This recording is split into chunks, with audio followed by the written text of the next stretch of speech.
início ao Café Científico de Gestão Governança de Dados. Bom, não preciso explicar novamente o que é um café científico, né? Acho que todo mundo aqui já participou de um café científico. Então, passo a palavra para você e já faço aqui a troca dos slides. Beleza, então. Pessoal, a gente tem falado, né, recentemente sobre governança de dados no laboratório. Esse momento ele já começou aí em novembro do ano passado, que a gente vem conversando sobre governança de dados de maneira geral, mais enfaticamente, né? No final do ano eu fiz alguns cursos ali e tal, desses online, lá pela ENAP, pelo governo, enfim, que tem isso também como pauta, né? E aí a gente foi se aprofundando um pouquinho mais sobre esse tema. E aí a gente resolveu criar, né, ou seja, implantar dentro do Lajeambi uma política de governança de dados. E aí eu já vou explicar para vocês, né, mais ou menos o que a gente quer. Então, a gente chama ela de PG Dados, tá, para facilitar, e a temática é essa aqui. Então, o que a gente quer fazer é consolidar a inteligência de dados no âmbito do laboratório e também criar uma excelência institucional do laboratório. Então, assim, a gente está mirando um pouco mais acima, né? Ou seja, melhorar aquilo que a gente já faz bem, para que a gente realmente possa levar isso, tanto internamente aqui para o Lajeambi, quanto fora também para os nossos projetos. Hoje, a gente tem algumas pessoas aí envolvidas, né? O GT, ele tá se formando, ele se formou recentemente, né? Acho que a Stephanie não está aqui presencialmente, mas a Stephanie foi a última que entrou, mas o Eduardo tem feito a coordenação, né, desse GT. A Stephanie entrou mais recentemente agora. A Laís está desde o começo, a Laura, a Patrícia, né? E a Maísa, que também veio a partir de um determinado momento, porque a gente identificou que essa temática requer, por conta de privacidade, segurança da informação, requer jurídico, né? Requer, não é só TI, não é só área de negócio, né? Então, assim, por que a gente escolheu essas pessoas, né? Porque essas pessoas são as pessoas que hoje falam de dados, né? Que têm uma preocupação maior ou uma afinidade maior. Então, basicamente por isso, né? Mas a gente pode ver aqui que a gente tem geógrafos, tem TI, tem direito, tem uma cartógrafa só, né? Talvez precise de mais cartógrafos na equipe, mas só para vocês entenderem que, né, existe uma galera que, né, essa galera tem uma certa afinidade, já tem algum conhecimento sobre dados. A primeira reunião nossa foi no dia 20 de fevereiro. A gente já fez 5 reuniões, né? Do GT, então a gente ainda está muito inicial, mas a gente já tem uma proposta de governança para apresentar para vocês. Existe aqui alguns conceitos que a gente precisa falar antes da gente começar a falar de governança especificamente. Um deles é sobre o ciclo do dado, né? O ciclo de vida do dado. Então, não sei se vocês sabem, mas normalmente é uma etapa que a gente pula, que é a parte do planejamento do dado, né? A gente normalmente não se prepara muito para a parte de planejamento. A gente normalmente começa, então a gente acaba pulando a parte de planejamento, a gente já vai direto para a coleta e criação. Às vezes a gente planeja, mas só para vocês entenderem que existe uma preocupação dentro do ciclo, que a gente planeja, né, a coleta, mas também olha para todo o ciclo de vida desse dado. Depois que você coleta o dado, né, você tem que fazer o processamento e a análise desse dado, né, incluindo aí a parte de modelagem.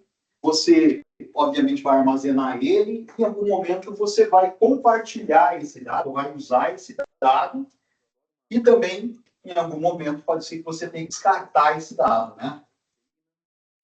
Não sei se é o nosso caso aqui, mas hoje, por exemplo, no GT de drones, a gente estava conversando sobre descarte de alguns tipos de dados e eles só enchem o nosso repositório, né, mas eles não servem para nada. Por exemplo, quando há o processamento do dado, né, existe um dado temporário que é gerado, mas esse dado não tem muito porquê você ter ele, né? Já que você tem o dado original, você consegue reproduzir esse dado novamente. Então, vamos usar uma analogia aqui, um exemplozinho, um exercíciozinho, né?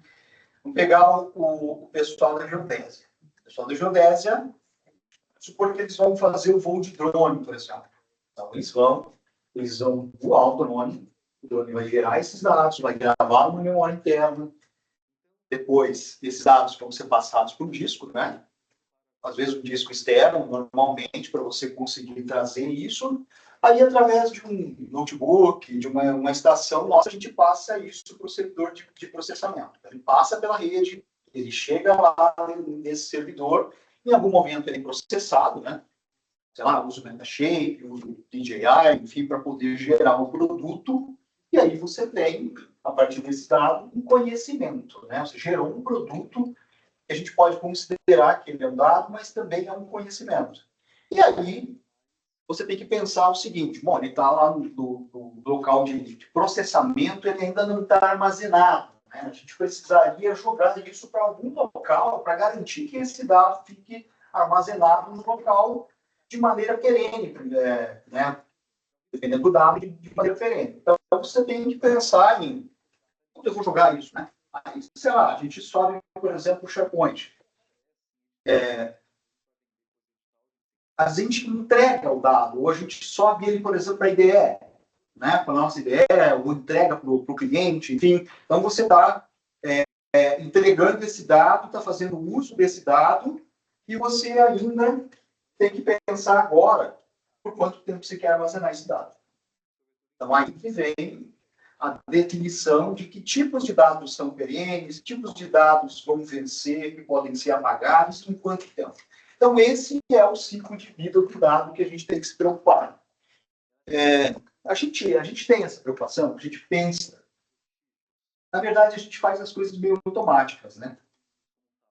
Mas eu vejo, por exemplo, que o armazenamento do dado e o backup, principalmente, que é a parte de resiliência, a parte de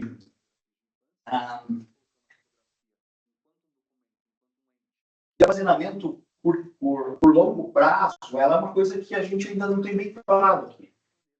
Então, hoje, a gente está começando a discutir isso. Né? Que dado tem que ficar, onde tem que ficar, quantas cópias esse dado tem que ter, para que ele seja permanente, né? Ou para que ele perfaça ali o prazo, né, que foi dado por aí. Muito bem. Outra coisa que a gente tem que pensar quando a gente fala em governança de dados é sobre o valor do dado. Pegar uma meta da vida, né? Facebook, WhatsApp, essa é uma empresa de dados, basicamente. Né? O que sustenta essas empresas são dados, basicamente. Então, será que o dado tem valor na meta? Ele é o valor, né? Ele que sustenta, de fato, a empresa. E várias outras empresas fazem a mesma coisa. Então, por que a gente não faz isso? Por que a gente não olha para o dado com o mesmo olhar? Ah, beleza, nós somos cientistas, a gente pega esse dado, a gente faz pesquisa, a gente gera um conhecimento, né? Compartilha com a sociedade, no meio geral, mas será que a gente pode explorar mais esse dado? Ou tem outras possibilidades para esses dados? Esse lance, esse conceito de valor de dados, ele na verdade, você pode estimar um valor financeiro, né? Você pode dizer que tal dado vale tanto. Então, o valor, ele não é só um valor. Um valor moral, um valor intangível, né? Ele pode ser, sim, ter um valor financeiro, né? E você ganhar. Veja os hackers, por exemplo, né? Os caras ganham dinheiro vendendo os nossos dados, né? Então, ele tem um valor financeiro, sim, né? E aí a gente chega na questão da governança versus gestão de dados. Né? O que seria gestão? Porque, assim, eu vejo muito as pessoas falando de gestão de dados. Nós vamos fazer gestão de dados. Então, assim, as pessoas não conhecem o conceito de governança de dados. A gente sempre fala de gestão de dados. Está errado? Não necessariamente, mas as coisas estão interligadas. Então, quando a gente fala de governança, a gente está falando de um nível estratégico, né? Enquanto que gestão está num nível um pouco mais tático, né? E até operacional. Então, quando a gente fala de governança, a gente está falando de diretriz, de visão, de valores, né? O que é imutável para a gente, né? O que a gente não abre mão, e assim por diante, de princípios, né? E assim por diante. Inclusive, o nosso GT, ele nasceu como gestão de dados. Aí, quando a gente se reuniu, a gente começou, já logo no segundo encontro, a gente já fez a apresentação do conceito de governança, e aí o GT passou a se chamar governança de dados. Perfeito? Então é isso. Enquanto a governança ela está preocupada em apontar o caminho para onde você tem que ir, a gestão está preocupada em como fazer isso acontecer. Basicamente, essa é a diferença. Então, a governança diz o que a gente quer, mas ela não diz como. Quem diz como é a gestão. Então, a gente faz gestão, não faz? A gente já vai conversar, vocês vão ver que a gente faz muita coisa de gestão de dados, e agora o que a gente está fazendo é elevar um pouquinho, né, essa régua aí. Muito bem, então vamos lá. A gente tem um cenário atual do Lajeame, que ainda é um cenário não muito bem conhecido, não muito bem mapeado, mas que a gente precisa mapear, né? A gente precisa entender o nosso momento e precisa entender para onde que a gente quer ir. Então, algumas perguntas elas são relevantes aqui, né? A gente faz governança? Às vezes. A gente faz gestão? Faz gestão. Né? Vamos pegar alguns exemplos aí. A gente tem uma política de TI, tem um manual de boas práticas. Isso é governança. A gente estabelece, né? Apesar do nosso política de TI estar mais pro tático do que pro estratégico, mas é uma forma de fazer governança. A gente tem um manual de dados, né?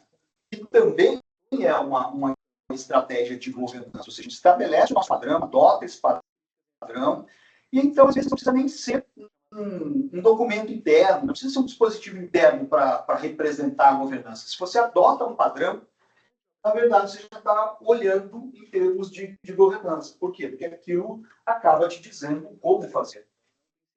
E aí você está também, né, fazendo indiretamente a governança. E gestão, né?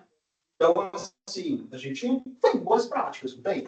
A gente tem boas práticas, por exemplo, em relação ao acesso aos nossos dados no SharePoint, a gente não dá acesso para a pessoa, a gente dá acesso só para e-mail institucional, né? Evita dar acesso para e-mail particular, a gente não dá acesso para todo mundo a tudo, né? A gente faz as coisas de maneira centralizadinha, ali não, você só precisa ter acesso a isso, então só vai ter acesso a isso. Nós temos servidores, nós guardamos os dados de maneira organizada dentro de bancos de dados. Então, assim, nós temos várias boas práticas, e não só na área de TI, né? A parte do manual, por exemplo, ali é uma boa prática em que várias pessoas adotam, e todo mundo adota ainda, né? É uma das questões que a gente tem que avaliar durante a governança. Mas o pessoal normalmente vai lá, cria pastinha, sabe onde criar, sabe onde o dado está e assim por diante. Mas será que a gente faz isso em que medida? Sei lá, de 100%, será que a gente faz 20%, faz 30% disso, faz 40%? A gente precisa saber quanto que a gente faz. E aí a gente vem para esse ponto aqui, ó. Qual que é o nosso nível real de maturidade em governança e em gestão de dados? A gente precisa diagnosticar isso. E existe ferramenta para isso, tá? Então, o próprio governo federal, né, ele tem uma política de governança de dados e em breve estava para sair já, né? Eles estão prevendo para abril, não saiu até agora ainda, mas é para ser um decreto regulamentando a governança de dados dentro do governo federal. Os órgãos vão ser obrigados a ter um gestor de dados, né, em governança de dados e assim por diante. O que a gente está fazendo no Logiano é se adiantar, né? A gente viu aí experiências bacanas, na ANA, próprio do CIB-VR, né, uma boa referência para a gente citar em termos de governança de dados. E aí, a gente também entendeu que existem oportunidades perdidas, né, junto aos parceiros relacionados à governança de dados. E, de repente, começou a aparecer muitas demandas relacionadas à gestão de dados, né, que é como as pessoas conhecem. E aí, às vezes, intrinsecamente, né, o nosso projeto do TED INCRA tem um projeto que faz gestão de dados. Então, assim, e aí você pega os projetos e sempre tem uma vertente, né, porque no final das contas o que a gente entrega é dado e conhecimento. Então, só que agora começou a aparecer assim, projetos que são meio que exclusivamente voltados para a governança e gestão de dados, né? Elas não envolvem, por exemplo, dados, né? Não tem que fazer uma medição, não tem que fazer um levantamento de drone, nada disso. Simplesmente para poder gerenciar dados. Então, e a gente está vendo que tem aparecido realmente, é um nicho que tem muito gap. E isso é oportunidade para a gente, né, para o laboratório trabalhar, já que a gente sabe fazer. O que a gente precisa fazer é organizar as coisas, né? E a governança vai dar isso para a gente. E onde estão os nossos dados? Eles estão realmente seguros? Será que o Lajeado já tem uma estrutura adequada para poder gerir esses dados e o nosso cliente ficar seguro que a gente está com esse dado aí? Eu digo para vocês que ainda tem muito passo até lá. Tá? Assim, a gente faz, obviamente, peca pelo excesso para não perder dados, mas não é a melhor estratégia, uma estratégia custosa, uma estratégia que, no final das contas, se a gente fosse empresa privada, a gente estaria gastando muito dinheiro com isso.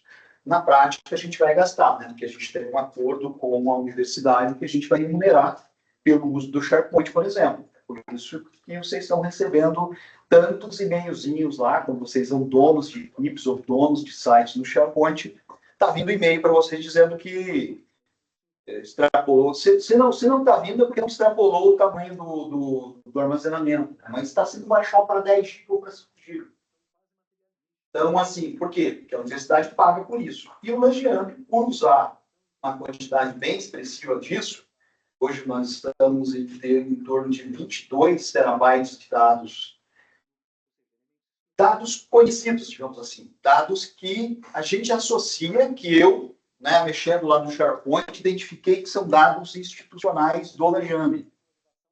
Mas na prática, é que vem o problema, né? A gente está mandando alguns e-mails para a galera perguntando sobre determinados sites. Por exemplo, o Edu tem um site, está gravando não, mas se estiver gravando, eu estou falando. Está gravando. Ele tem um site de projetos Lajeado. Sei lá, tem 5 anos do site. Tem quase 400 GB de dados. Ele nem lembrava do site. Então, assim, e tem dados importantes lá, né? Quando a gente for olhar para isso, aí a Laura já ganhou mais umas PDG para poder botar dentro do IDE. Então, assim, às vezes é normal, lá atrás, no começo, todo mundo podia criar site do SharePoint, ainda pode criar equipe, e toda vez que aparece um troço, você vai lá e cria um site e começa a guardar dados lá, né? Isso é um descontrole. Isso pode ser considerado o que a gente chama de silo de dados, né? O silo de dados é quando o dado ele é institucional, mas só você tem acesso a ele. Só você e mais grupinho tem acesso. Só que os silos eles não se formam necessariamente porque as pessoas são maldosas e querem sequestrar aqueles dados, né? Mas justamente por isso, porque não existe ordem, não existe organização, e aí você vai fazendo. Ninguém te disse que era fazer diferente, né? Aí você vai fazendo isso. Então, nós ainda temos bastante dado espalhado. Tá? Então, agora eu estou fazendo um esforço para a gente poder trazer isso para dentro, né, da intranet, para dentro dos nossos repositórios, dos vários repositórios que a gente tem, mas de uma maneira controlada. E aí a gente consegue fazer backup disso, né? Então, a gente consegue dizer que os nossos dados estão seguros. Será que a gente está usando os dados realmente da maneira adequada? A gente realmente conseguiu apurar qual é o valor desse dado? Será que a gente não está perdendo oportunidade? estou falando de vender dados, não, né? O Lajeambi, ele, por exemplo, a IDE é um grande portal que atrai projetos para o Lajeambi. Porque os nossos parceiros, né, ICMBio, todos os parceiros consomem esses dados. E é óbvio que eles têm interesse que esses dados cada vez mais estejam centralizados, né, e em fácil acesso. Então, a gente precisa olhar e realmente ver quais são as oportunidades que a gente tem com os dados que a gente já possui. Bom, para onde que a gente quer ir? A gente tem que começar a olhar, então, o dado como ativo, né? Essa cadeira é um ativo, né? Esse computador é um ativo. Mas o dado, a gente costuma ignorar que ele é um ativo, né? Ele é intangível. Então, você nunca pensa nele da mesma maneira que você pensaria com um carro do Lajeambi, por exemplo. Então, a gente tem que começar a olhar para ele de maneira estratégica, né? Vocês vão ver que a gente vai falar muito aqui, a gente vai se referenciar muito a dados geoespacial e ambiental. Eu já explico para vocês daqui a pouco, então quem não mexe com dado ambiental e geoprocessamento, não fiquem preocupados. A gente precisa ter um propósito claro, né? E esse propósito para a gente é de transformar esses dados brutos em inteligência analítica para aplicar inovação e também para subsidiar as políticas públicas. É isso que a gente faz aqui, né? Então, a gente precisa melhorar isso. A gente precisa, obviamente, pensar em segurança, né, institucional, tanto do ponto de vista operacional, né? Porque se você trabalha com dados e se você se baseia em dados errados, você pode tomar uma decisão errada e aí a gente tem prejuízo com isso, como a gente pode ter problema jurídico, né? E aí relacionado, por exemplo, a LGPD e outras leis aí que regulamentam os dados. A gente tem que fazer, como eu disse para vocês, aproveitar essas oportunidades, né? A gente tem que gerar essa excelência para realmente a gente ser visto pelos parceiros, pelos financiadores, enfim, como bons gestores de dados, né? Além de entregar as outras coisas, a gente ainda toma um cuidado, né, com esses dados. E a nossa intenção é que a gente tenha mesmo um selo. Lembra quando eu falei para vocês de medir a maturidade? Essa ferramenta, né, que na verdade nada mais é que uma planilha ali com os indicadores, é um levantamento que você faz com as pessoas do próprio Lajeambi, e essas pessoas vão dando nota para determinadas perguntas sobre os dados. Então, em um determinado momento, você consegue chegar e avaliar, por exemplo, qual é o seu nível de maturidade na parte de coleta de dados, na parte de armazenamento, na parte de backup, e assim por diante. E no final, ele vai te dar um score, que normalmente varia entre 0 e 5. Então, a gente não aplicou isso ainda, né? Então, vocês estão sendo avisados que, no momento, a gente vai aplicar isso com vocês, para que a gente possa fazer. Mas a gente fez, né, um diagnóstico voltado a dados. Foram 3 programas, né? Foi comunidades, periferias, comunidades do mapa e geolitoral. Então, assim, a gente fez, a Laura e você, né, Paty? Eles fizeram um formulário, né, bem voltado mesmo para os dados, e aí essas pessoas, né, que têm mais afinidade com esses programas responderam isso. E a gente já fez um diagnóstico então, de como estão os dados desses programas. Isso era um start, né, ali uma provocação que a gente fez só para a gente começar a entender. E a gente já descobriu muita coisa que precisa melhorar, tá certo? Então, é desse jeito que a gente descobre como é que a gente está em relação à governança. Bom, a nossa visão é essa aqui. A gente ser um centro de excelência em gestão de dados geoespaciais e ambientais e ser reconhecido, a gente está modesto ainda, nacionalmente, né? Como um laboratório que faz de maneira eficiente, de maneira organizada a gestão de dados. Para isso, né, a gente tem que pensar, se conseguir tirar para mim, desculpa, a gente tem que pensar em inteligência estratégica, né? Transformar aqueles dados brutos lá nesse motor de inovação, né, científica e, enfim, o que eu disse para vocês, tem que pensar estrategicamente, usar os dados estrategicamente. A gente tem que fazer alfabetização de dados, né? porque vocês vão ganhar funções nessa política de governança. Tá? Todos os projetos vão ganhar funções. Aliás, todas as áreas que a gente tem. A gente não está falando só de projetos com parceiros. A gente tem que fazer gestão internamente também. Por isso que o Alf está aqui, né? Porque ele, por exemplo, lida com dados sensíveis. Né? São os nossos dados pessoais, enfim. Então, isso é bem sério, né? E a gente tem que fazer isso em todas as áreas. E aí, muitos de vocês serão o que a gente chama de curadores de dados, que a gente vai explicar na sequência o que é. E a gente precisa ensinar todo mundo sobre dados. Então, uma pessoa não pode entender só de uma base de dados. Ela tem que olhar o dado realmente ao longo de todo o seu ciclo. Então, a gente tem que fazer capacitações para poder trabalhar isso. A gente tem que se preocupar com a interoperabilidade e descoberta desses dados. Então, assim, a gente normalmente produz dados que são para órgãos, né? INCRA, por exemplo. A gente tem que se preocupar com os padrões, né, que o INCRA trabalha, ou padrões que são reconhecidos nacionalmente. Aí a gente adota alguns padrões. Então, a gente tem que estar atento a isso para que realmente isso dê valor ao nosso dado. Se a gente faz de um jeito que ninguém mais vai aproveitar esse dado, não tem sentido, né? E esse dado tem que ser, você tem que poder descobrir ele, você tem que poder achar ele.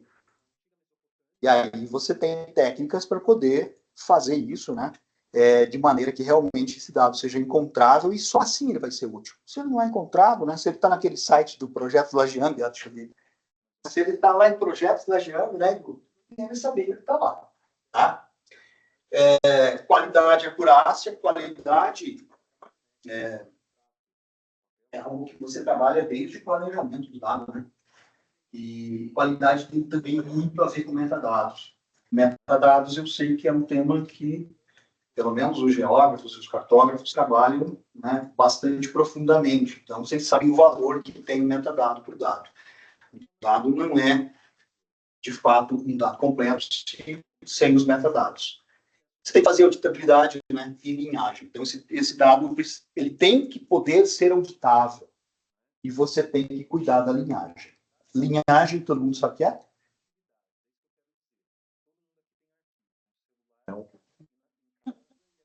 A linhagem, ela conta a história do dado. Né? A linhagem é a documentação de todo o trânsito desse dado.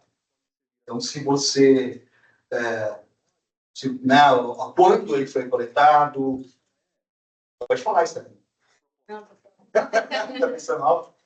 Quando ele foi coletado, enfim, todas as fases, você tem que contar essa história. Tá certo? Isso é linhagem de dados. Vocês estudam linhagem de dados, né? Para geografia? Não? Ou na minha época. Eu podia curar. Se algum meu falar.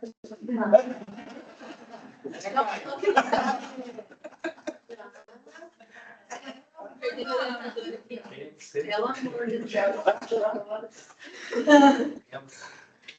Beleza, então. E ética e privacidade, né? Ética e valor. A gente, obviamente, tem cuidado com isso, porque esses dados não necessariamente são nossos, né? E privacidade, né? Não preciso me estender muito, a gente sabe o que é e o peso que isso tem em relação ao LGPD.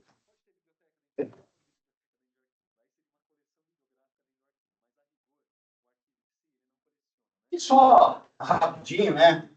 Aquele conceito de metadados que eu falei para vocês, né? Que o metadado é aquilo que completa o dado, né? A informação que dá mais informações a respeito do dado. A linhagem é essa questão do histórico, e os silos de dados que eu já comentei com vocês, que são esses dados que ninguém sabe que existem, mas existem e estão presos, estão esquecidos e assim por diante. A gente tem alguns princípios que a gente pode se basear, que não são princípios nossos, né? Eles são princípios universais, digamos assim, na área de governança, que eles são conhecidos como FAIR e CARE. São siglas, na verdade, né? O dado, quando ele tem que ser encontrável, ele tem que ser acessível, ele tem que ser interoperável, coisa que a gente já adotou no nosso discurso, né? E ele tem que ser reutilizável também. Reutilizável no sentido de que ele pode ser para diversas finalidades. E o CARE, Aqui, ó, é mais com foco nas pessoas, né? Aquilo que é o impacto que o dado causa nas pessoas, na comunidade, na sociedade. Então, aí a gente tem princípios como o benefício coletivo, e a gente faz isso, né? A gente gera conhecimento, a gente gera pesquisa, então a gente consegue entender esse princípio. Autoridade de controle. Autoridade de controle é assim, o dado não é meu, mas eu posso manipular esse dado? Não. Se eu tenho autorização para manipular esse dado, eu posso, né? É o caso, por exemplo, do protocolo que a Manu criou, né? Como é que é o nome do protocolo, né? Protocolo de consentimento prévio para as comunidades, né? Para que a comunidade ela permita o uso do dado ou você sabe, né, Letícia? Protocolo de consulta. Por exemplo, ele obedece esse princípio aqui de autoridade de controle. E a gente viu que a gente não tem autoridade de controle em muitos dados. Eles são restritos, a gente não pode fornecer, e recentemente a gente negou esses dados para a Polícia Federal. Por quê? Porque existe um protocolo que protege esses dados. Tá? Responsabilidade, obviamente, ética, porque tem impacto também, né, obviamente, nas pessoas. Bom, os 4 pilares, né, enfim, isso aqui é bastante teórico, né? Mas é aquilo do qual a gente não abre mão, certo? Aquilo que tudo que a gente vai fazer, a gente tem que pensar que a gente tem que ser ético, a gente tem que cuidar da privacidade, a gente tem que confiar nesse dado, né, nesse ativo, e a gente tem que fazer a gestão de todo esse ciclo de vida, né? Então, a gestão plena do ciclo, e óbvio, a gente tem que fazer melhoria contínua. Né? A gente não vai acertar de primeira, e sempre foi assim na história do Lojinha, a gente vai sempre melhorando.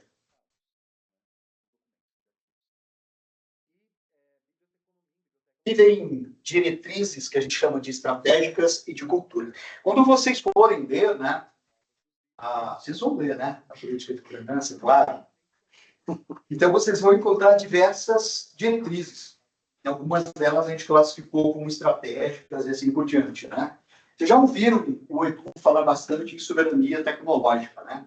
Que é a gente se libertar, ou seja, tirar os nossos dados das grandes empresas ou de onde outras pessoas podem eventualmente fazer uso, né?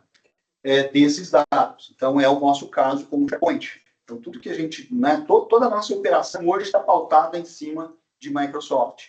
Então, a gestão da universidade tem esse intuito, eles já estão provendo aí, né, já estão migrando para uma abordagem mais interna, né, ou seja, de prover essa infraestrutura, e o Logiamp quer seguir essa mesma diretriz. A IDE como fonte única, né?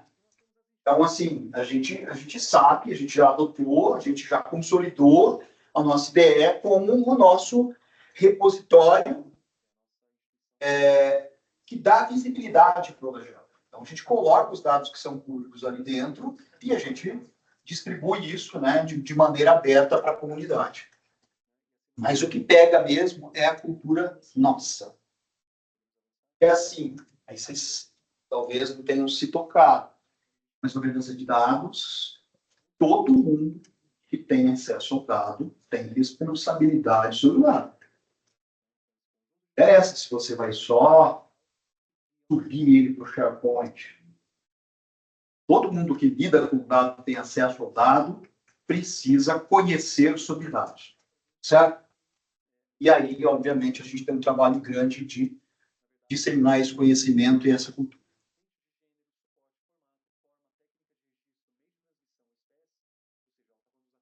Quanto tempo a gente, como eu falei até agora? 34 minutos. Passa esse slide ali. Não, também. Opa, esse aqui, se eu não falar, o Silvana briga comigo, né, Silvana? Então eu vou falar um pouquinho. A gente tem que pensar aqui em padrões técnicos e interoperabilidade. Eu já falei para vocês. Se a gente trabalha, se a gente quer trabalhar, quer que os nossos dados eles sejam interoperáveis, aí a gente A gente segue os padrões do governo federal, né? Porque, venhamos e convenhamos, os maiores clientes nossos também são nossos parceiros, né? Ou seja, às vezes não são só federais, municipais, enfim, mas essa legislação, esses modelos, esses padrões, também são adotados por prefeituras, por estados e assim por diante. Então, adotar conformidade nacional, no caso do MGB 2.0, índio para dados geoespaciais, por exemplo, é uma diretriz para a gente. Tá? Então, a gente tem que olhar para isso e tem que entender melhor isso e tem que aplicar isso. Bom, interoperabilidade de formatos abertos, eu já falei sobre isso, então a gente só está reforçando aqui. Né? Existem padrões, como o AGC, por exemplo, que é um padrão reconhecido, e a gente não precisa inventar a roda. Mas a gente pode inventar a roda, sem que alguma área fique descoberta, né? Aí a gente pode criar os nossos padrões e, eventualmente, o AGM já fez isso, criou padrões e esses padrões são adotados por outros parceiros.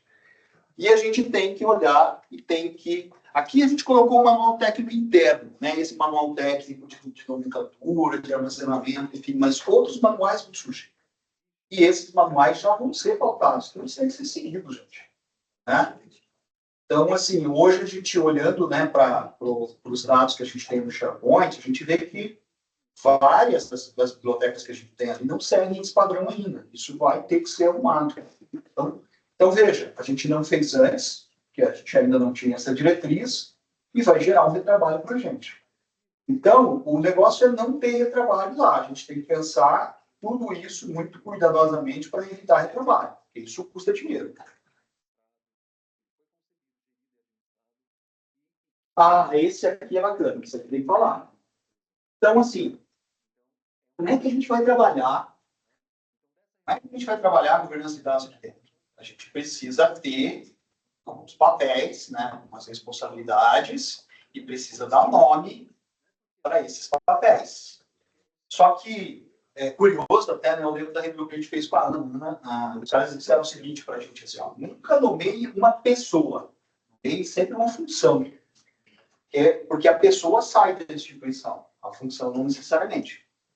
Então, sempre atribua os papéis, as responsabilidades a cargos, né, a funções, para que você consiga manter isso ao longo do tempo. Então, nós temos um comitê gestor, no nível mais estratégico, que faz as aprovações. Né? Analisa, faz aprovações, faz cobranças e assim por diante. Ele acompanha e dá suporte para todo o programa. A gente tem o GT de dados, que é esse GT de dados que eu apresentei para vocês, que ele é mais tático e normativo. Então, a gente quer concentrar aqui as definições de novas normas, de novos padrões e tudo mais dentro desse GT, e esse GT é que, na verdade, vai fazer as coisas acontecerem, né? Então, é esse GT que vai estar olhando, por exemplo, indicadores e vai estabelecer esses indicadores, mas são as outras áreas que vão preencher esses vão né, alimentar esses indicadores. Os coordenadores de projetos, né? Esses são, de fato, quem leva... Cadê o Caio? Pô, te faz com o Caio. É quem, na verdade, vai ficar com a responsabilidade de que esse dado realmente está bom para ser consumido e já pode, por exemplo, ser entregue para o INCRA, ser entregue para o INCT. Então, esse gestor, ele tem a responsabilidade, ele que vai assinar por isso, certo? Então, ele tem que promover isso abaixo dele, com as suas equipes, para que as coisas aconteçam do jeito certo. E os curadores de dados são vocês, né? São pessoas dentro da equipe, e normalmente a gente vai ter uma ou duas pessoas fazendo curadoria por projeto. E essas pessoas, na verdade, são os xerifes ali, né? São as pessoas que podem, inclusive, vetar que o dado vá para uma base oficial ou vá para um cliente, porque esse dado não tá em conformidade. Então, os curadores, eles ganham, sim, bastante poder, mas eles ganham também bastante responsabilidade. Tá? E é claro, né, a gente se preocupa que é uma coisa a mais que você vai ter que fazer. Então, obviamente, que isso tem um impacto nas nossas vidas aí ao longo do tempo. Não se preocupem com isso aqui, a gente vai, obviamente, capacitar os curadores, tá? A gente não tem tudo definido Então, a gente vai construir isso com vocês ao longo do tempo. E aí, a gente, né, na hora que a gente estiver pronto, a gente começa a fazer essas curatorias. Tem pessoas aqui que já sabem fazer isso. E a gente vai aproveitar, né, o conhecimento dessas pessoas para capacitar o restante. Lá, já falamos disso tudo. Aí pode pular. Então, acabou. Acabou? Não dá nada? Não acabou, gente. Tá.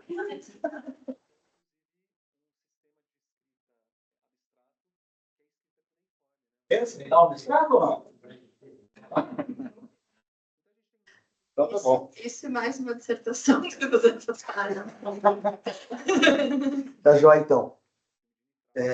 Maísa, você quer subir ao palco e falar um pouquinho pra gente sobre isso? Pode ser bem rapidinho, aí depois a gente vai. Então, se você quiser, pode ir. Só para a galera te ver. Você vai Não, falar posso desde baixo? subir também. Ali por lá, então, acho que é melhor. Ah, eu ia passar.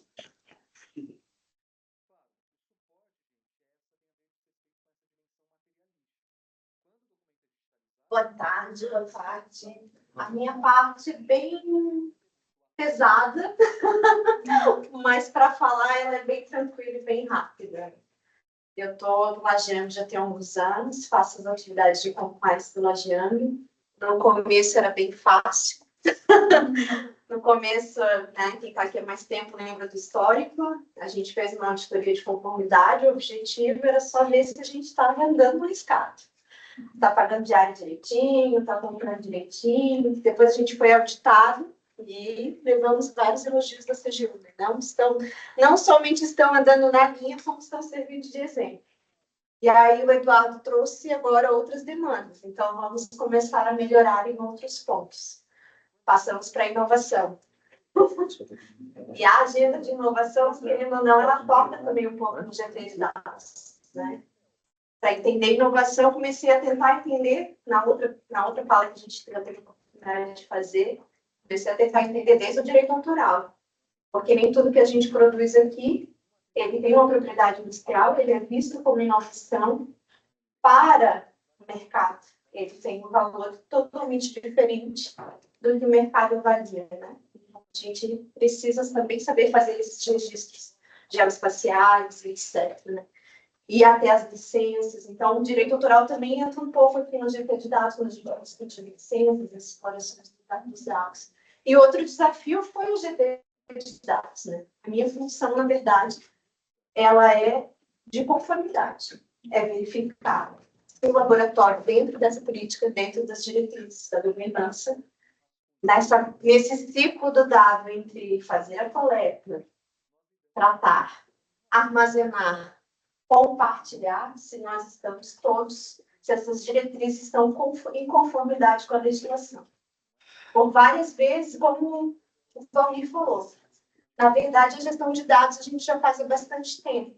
Bastante tempo a gente tem essa preocupação. Primeiro, tem em termos de confidencialidade, que a gente já assina desde o início.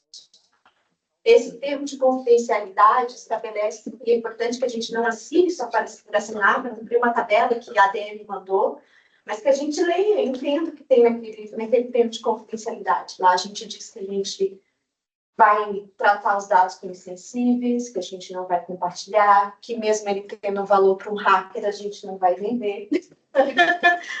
E a gente tem uma parte de direito autoral, que a gente vai reconhecer o trabalho do colega que fez a coleta, muitas vezes quem escreve, ou quem, por exemplo, sempre exemplo meu, né, de fazer uma leitura da ciência política dos dados do TECA, reconhecer quem fez a coleta do dado, quem fez a análise, tudo isso está lá também em termos de confidencialidade. A gente vai dar o reconhecimento para as pessoas que fizeram todo o trabalho. E aí agora tem a IA também, que a gente discutiu no nosso GP, também entra na questão do termo de confidencialidade, porque quando a gente lança os dados na IA para fazer uma análise, para ajudar a gente a dar um suporte numa atividade, a gente tem que cuidar também que a gente também está alimentando essa IA. Então, que tipo de instrumentos a gente está usando para auxiliar na pesquisa e que pode, né, estabelecer, pode dar algum problema na questão depois lá na frente do compartilhamento de informações, né? Então, tudo isso é visto no GT de dados. Tudo isso a gente tem trabalhado no GT de dados. E agora a gente está formalizando as diretrizes com alguns instrumentos. O termo de confidencialidade é um instrumento, muitas vezes, outros instrumentos que a gente já usa de gestão. Passamos no TECA dados para papel, seguindo o protocolo de consulta. As meninas vieram atentas, não. Como assim a gente vai passar? A gente sabe que para uma política pública, sabe que o papel vai utilizar para uma política pública, mas e aí? Como é que a gente vai compartilhar? Então, vamos fazer um instrumento para a papel seguir as mesmas diretrizes que o TECA seguia na hora de consulta, seguiam na hora de respeitar o tratamento desses dados. O papel vai ter que respeitar esses limites, como a gente também respeitou os limites da comunidade. Compartilhamento. A SPVS também já veio procurar a gente de um instrumento para compartilhar os dados, porque os dados vão ser recebidos aqui. Descarte, como o Valmir falou. Já veio algumas pessoas falar assim, nossa, a prefeitura quando manda tudo. Manda até o que a gente não pede.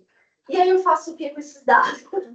Né? Para ver como uma política de governança é importante, porque nós temos um instrumento de uma prefeitura, estabelece um objeto de pesquisa, e a própria prefeitura transfere dados para a gente que não tem a ver com o objeto de pesquisa, na confiança de que nós vamos receber isso e dar um tratamento adequado. Então, nossos pesquisadores aqui, todos eles já estão atentos a isso. O que a gente está estabelecendo agora é uma governança, né, para melhorar. E a minha parte é tentar estar o mais atento possível para que essas diretrizes estejam em conformidade com a LGPD, em conformidade com outros instrumentos legais, as licenças, estabelecer também como que esses dados vão ser tratados, como que esses dados vão ser liberados. Como o Valmir falou, exemplo da Polícia Federal, a gente tem dados geoespaciais, que esses dados, por vezes, eles são transparentes, por vezes, eles vão aumentar o banco de dados que o governo não tem, que é o que a Polícia Federal nos procurou por interesse. Mas, às vezes, eles podem invadir a privacidade de alguém, né? A gente, como a Laura também fala, a gente sobe com drone, a gente pede autorização para alguém para subir com drone, tirar foto de um pescador, de uma casa, usar trechos de trabalho dele dentro de uma reserva ambiental, né? Coisas que talvez, na confiança, ele permitiu que a gente subisse o drone, e na mesma confiança a gente tem que tratar esse dado aqui dentro. Então, não são só dados CPF, não é só o dado físico, né? Mas outras coisas que a gente também, no decorrer das nossas atividades, a gente faz e que a gente precisa tratar com bastante responsabilidade. E a minha parte só é difícil, porque é um conhecimento que eu estou apanhando ainda para ter, porque, né, não é da minha especialidade, mas, ao mesmo tempo, ele é simples, porque o trabalho grosso é quem faz as políticas, né? Quem trabalha realmente com os dados, quem traz as demandas, né? Mas eu estou aqui à disposição para o que vocês precisarem sempre. E vamos em frente, tirando as dúvidas e crescendo e amadurecendo juntos, e melhorando as práticas de colaboração junto. E é isso. Coffee break. Não, pois é. Eu acho que é melhor a gente abrir agora para uma discussão, perguntas, né? Enfim, porque senão eu acho que pode a galera. Não vão embora, por favor. Tá? Não vou deixar a Laura, ainda tem a Silvana. Isso. Importante, mais do que o que eu falei. Um comentário só que, às vezes, se tratando particularmente de dados espaciais que são produzidos em massa no laboratório e são distribuídos, inclusive, para outros órgãos, enfim, muitas vezes um tema que é negligenciado e é normal, até pela falta de conhecimento, muitas vezes, é a questão da qualidade do dado. Muitos dados são produzidos, distribuídos, utilizados, sem que se conheça até que ponto pode se beneficiar daquele dado para um determinado tema. E quando a gente fala em qualidade, a gente está falando não só de precisão posicional, a gente está falando se o dado é completo, se a temporalidade do dado satisfaz uma determinada necessidade. Existem parâmetros oficiais que medem a qualidade do dado. Então, só conhecer, mesmo que por cima, isso talvez seja interessante para as pessoas saberem que existem parâmetros que medem qualidade. E esses parâmetros, essa métrica, nos dá subsídios para garantir que a utilização vai servir para um propósito. Então, é bem interessante também a gente refletir um pouco a respeito disso. Entra na curadoria. Sim, na verdade, sim, qualidade é um conceito que ele envolve as outras áreas, né, outras disciplinas. Por exemplo, metadados, que é uma disciplina de governança, ele também influencia diretamente na qualidade, mas a qualidade não é só isso, né? A qualidade, por exemplo, se você não consegue encontrar o dado, você está pecando na qualidade do dado. Se você não consegue fazer interoperabilidade, assim por diante, se o dado não está íntegro, né, se ele quebra, ou se o dado está duplicado e aqui ele foi modificado e aqui não foi, tudo isso influencia em qualidade. Então, de fato, eu até não comentei, a gente não chegou a falar de governança, mas a governança ela tem 11 disciplinas, né? A própria governança é uma, e aí você tem outras 10 em volta da governança. Você entra a parte de metadados, a parte de qualidade, a parte de coleta, a parte de armazenamento, a parte de desenho, por exemplo, né, de arquitetura de dados, que é onde você projeta os bancos de dados, e assim por diante, onde você cataloga os dados. Tudo isso são disciplinas, né, que a gente tem em relação à governança de dados.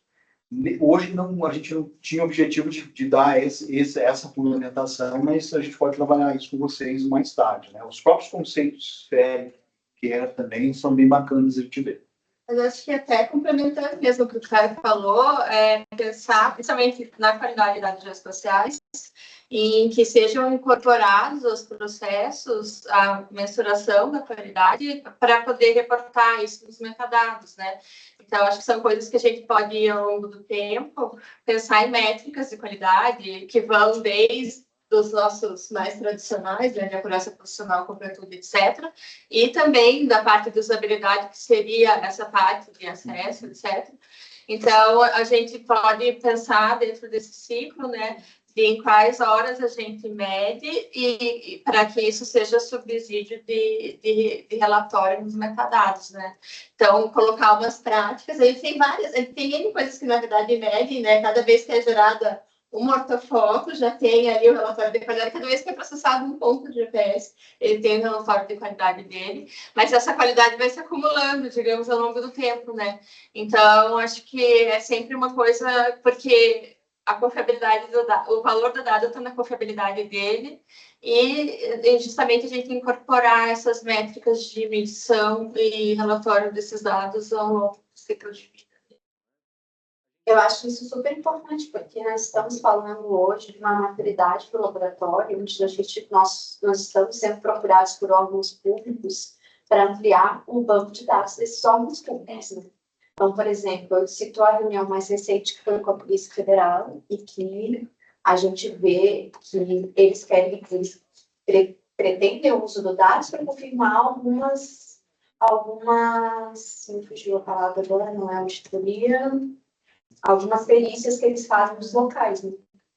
De disputa territorial, de demarcação. Então, eles precisam ter quanto maior a precisão do dado, para isso é melhor. Então, tem locais que a gente já tem e eles ainda no governo federal não tem. Então, eles querem acessar o nosso banco de dados. Para algumas coisas, é possível. Então, quanto maior a confiabilidade, a gente também tem que ter essa responsabilidade que a gente está gerando dados que vão influenciar na esfera jurídica de outra pessoa. É importante mesmo medir isso, né? Essa responsabilidade de que a gente está compartilhando com o externo também. E o próprio método de fazer isso é uma coisa que os órgãos públicos não têm. Então, a partir do momento que a gente conseguir fazer, né, esse tipo de análise, etc., é uma coisa que as próprias instituições, também o resto dos dados deles, digamos, né, podem, vem atrás da gente mesmo, né, de quem estuda, para dizer, para que explique como é que faz, né? Para aplicar, né, o que foi desenvolvido aqui, né, que também é uma inovação que não tem. É um laboratório, né, de todos os sentidos, onde o que testar e servir para aqui pode ser replicado em outras situações, né? Então, às vezes, a partir do momento que a gente para pensar na gestão da qualidade de dados espaciais de uma forma inovadora, né, a gente já usa nos que a gente faz e a gente já tem um conhecimento a mais para pegar. A Ana compartilhou com a gente que eles têm indicadores, né, de qualidade de dados, então eles explicaram um pouquinho assim, como é que eles faziam isso, mas Na verdade, você pode definir esses indicadores em cima do critério que você quiser. Né? Então, e muitos desses... Discutir, que está sendo para os próximos capítulos, para a segunda parte, mas a gente começando do conjunto dos dados, né? Como a gente está com um volume enorme, né? Se não estaria dados grandes também. Se tu falando de um dado alto, então você pode, vai ter alguns critérios de qualidade. Se eu estou falando de um levantamento de caso a caso, que a gente não sei, isso é outro caso, né? Mas a gente está começando a criar justamente indicadores um pouco mais macro para começar do básico, ver se está duplicado nas bases, ver se não tem alguma informação que seja mais atualizada, né? Se os links às vezes não estão quebrados entre as conexões. Nomenclatura também. Nomenclatura, né? Se a tabela de atributos está completa, se eu tenho coisa vazia ali dentro. Então, algumas coisas a gente começou a trabalhar em cima, né? Vocês tinham comentado... Mas tem as normas da ACPDG e a ISO de qualidade, onde você pode já organizar essas coisas, porque, por exemplo, a história de olhar a tabela se atributo ou não.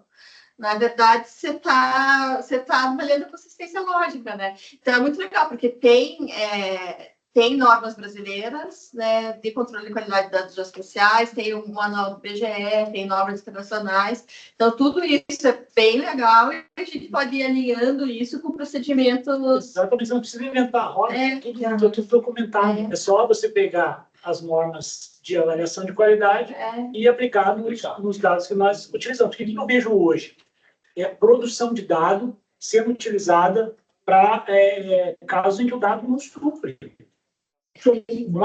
Não supre. A informação que é gerada muitas vezes não supre. E você bate o olho e fala, puta, não acredito que os caras estão usando isso para isso. Uma forma mais pragmática desse momento. Estando nos metadados, se tiver bem reportado, se a pessoa está usando, está escrito aqui. Sim. Ela assumiu o risco de usar porque não deveria usar, ou sabe? Se está documentado, beleza, sem problema nenhum, pode ser o pior dado possível, mas está documentado, olha, eu só consigo atingir essa precisão que esteja posicional, ou eu só consigo atingir essa temporalidade, ou o dado falta ainda insumos para uma utilização mais completa, tudo bem, mas você documentou que aquilo tem um limite de uso. Perfeito. Que é um pouco da discussão que a gente levou até a Polícia Federal também, pela questão de escala, né? O cara não vai poder chegar lá em campo, às vezes, colocar uma autuação com base em dados ali, tem uma escala para outro tipo de análise. Né? E tem procedimentos amostrais, sabe? De ver, por exemplo, vou fazer um controle de qualidade de X% do meu lote, tem limiares para aceitação ou não, tem coisa de cálculo de FEC, etc. Então, é legal de usar essas coisas que já existem. Assim, a gente fez uma inspeção de X amostras desse universo, passaram todas ou reprovaram todas. Então, né? Então, acho que é legal porque algum ser humano já escreveu isso. Daí, Mas alguém... Tá de problema, Eu não sei só eu vou dizer café, então dividir a Tinha uma garantia que ele contava. Seria legal se vocês pudessem comentar, até porque tem vários alunos aqui, e se eu quero usar os dados da minha pesquisa, do meu TCC, ou incluir alguma coisa no mestrado, o que eu faço? Não, boa pergunta. Boa pergunta para ser respondida com as estruturações que a gente vai fazer, por exemplo. Tem que ter procedimento para isso. Né? E ainda, talvez isso não esteja muito bem claro. A gente sabe, obviamente, que tem que ter o cuidado, e empiricamente a gente sabe que tem que ter o cuidado nisso. Eu imagino que tá. Então, a gente ainda está um pouco, acho que, negligenciando um pouco essa parte. Sim. Geralmente, o professor, o docente, que está orientando o aluno, percebe a necessidade de comunicação no uso dos dados. O material termo de confidencialidade, ele estabelece que para usar, até o manual de boas práticas traz, que para utilizar, ele tem que falar com o coordenador do projeto. Né? Ele tem que estabelecer com o coordenador do projeto que ele vai utilizar aqueles dados, até onde ele pode dar transparência para aqueles dados. E aí, geralmente, chega em mim a partir daí, ou do docente orientador do trabalho, ou do coordenador do próprio, né, da área, o projeto, né, o ponto focal ali. E aí, dependendo do projeto, a gente vê o que faz, né? O TECA, a gente tinha condições de sensibilidades maiores, porque tinha um protocolo de consulta com os pescadores. Então, a gente tinha que avaliar o que estava sendo publicado, o que o grupo de pesquisa ainda não tinha dado transparência, e que os pescadores também não iriam autorizar a transparência. O INCRA já é outra coisa. O INCRA a gente sempre estabeleceu que os dados assentados são sigilosos, que a gente não pode fazer uso disso, e outras informações que chegam tanto para o Adriano, quando ele cataloga a pesquisa, quanto para mim, ali para dar ciência para o órgão de que vai haver esse compartilhamento, né? Então, mas o ideal é que sempre o discente, o bolsista, procure o seu orientador, procure o seu ponto focal ali do projeto, e fale com ele o ponto focal, procure, ou a mim, né? Ou a mim, né?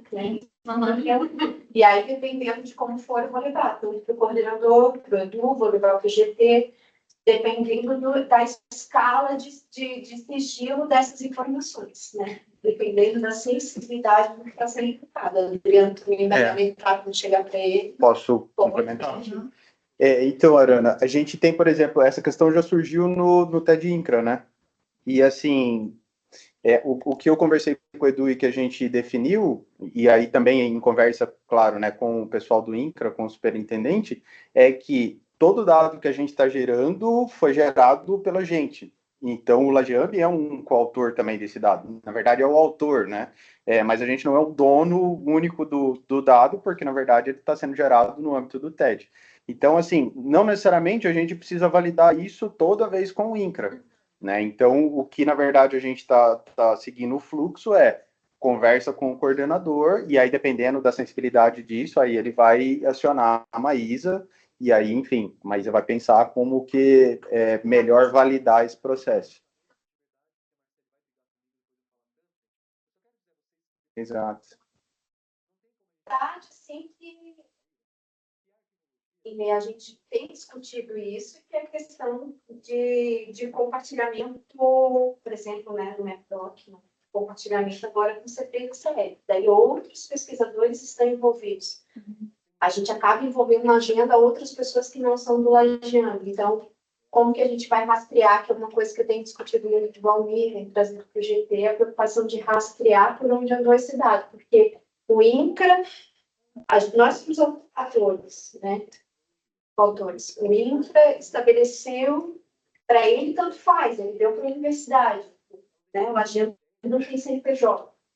Então, se deu para nós, se nós passamos por C3 e CL, para ele é indiferente, né? Mas para nós aqui dentro existe um compartilhamento, uma responsabilidade como instituição de rastrear por onde passou esses dados. E quando passa para o C3 e CL, eu perco talvez o controle de um orientador, porque ele já não pertence ao Lajeando. Então, são preocupações que a gente tem também, que a gente ainda não tem resposta. A gente está criando, falei, com Valmir, instrumentos de segurança com o próprio laboratório. E é uma coisa peculiar, porque são duas unidades dentro de um CNPJ, e as unidades que não têm CNPJ. As duas unidades que não são pessoas jurídicas, tratando de um instrumento de confidencialidade de dados. Né? Então, a gente tem pensado em instrumentos de, pelo menos, conseguir rastrear por onde esse dado andou, mas o ideal é sempre fale conosco, fale comigo, eu vou procurar as pessoas indicadas naquele momento, ora vai ser o Valmir, ora vai ser o Eduardo, ora quem sabe que seja até a professora Silvana, do nível do dado, como a gente pode estabelecer essa segurança, né? Mas o ideal é sempre conversar conosco antes do compartilhamento. Agora tem uma camada mais disso, que é a Resolução 0526, que regulamenta a publicação dos dados das teses e dissertações, e as próprias publicações científicas estarem demandando dado, porque até um ano atrás, eu usei para minha tese, para minha dissertação, gerei ali um PDF, beleza, não sei o quê.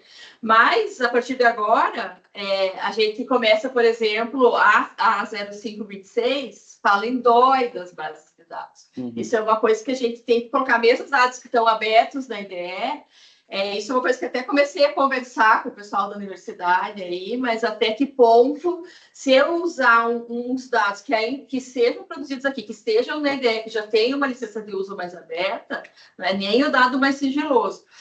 Como que eu vou ter o DOI disso para eu provar para a biblioteca, para conseguir o meu diploma de mestrado, que os dados estão vindo dessa fonte aqui e tal, sabe? Então, são algumas coisas que estão acontecendo que já não para mais em eu, como orientador, e meu aluno teria acesso ao dado para fazer aquele estudo, mas como é que vai ficar disso para frente?